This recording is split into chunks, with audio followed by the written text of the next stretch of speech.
Saudaraku, sebelumnya seorang nelayan asal Muda Nosar, Kecamatan Bintang, Kabupaten Aceh Tengah yang dikabarkan tenggelam di Danau Lutawar akhirnya ditemukan pada hari ini, Kamis 25 September 2025, di mana korban ditemukan tersangkut pada jaring ikan di dasar perairan oleh petugas Badan Penanggulangan Bencana Daerah atau BPBD ketika menyelam. Dan berikut informasi selengkapnya untuk Anda.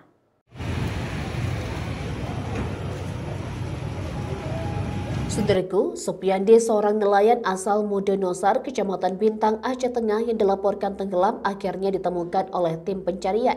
Ia tenggelam di kawasan Ujung Sere, Rawe, Kecamatan Lutawar, Aceh Tengah pada Kamis 25 September.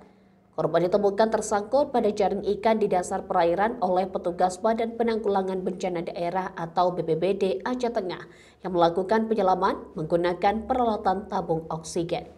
Pencarian yang melibatkan warga setempat, BPBD, dan petugas TNI terus berlanjut untuk memastikan keselamatan korban. Afgan Nosar, salah satu warga yang berada di lokasi kejadian, mengungkapkan, Alhamdulillah korban sudah ditemukan dan sudah dibawa ke Rumah Sakit Umum Daerah Datu Beruta Kengon. Dari Aceh Tengah, Alga Mahatiara, Tribun Gayo.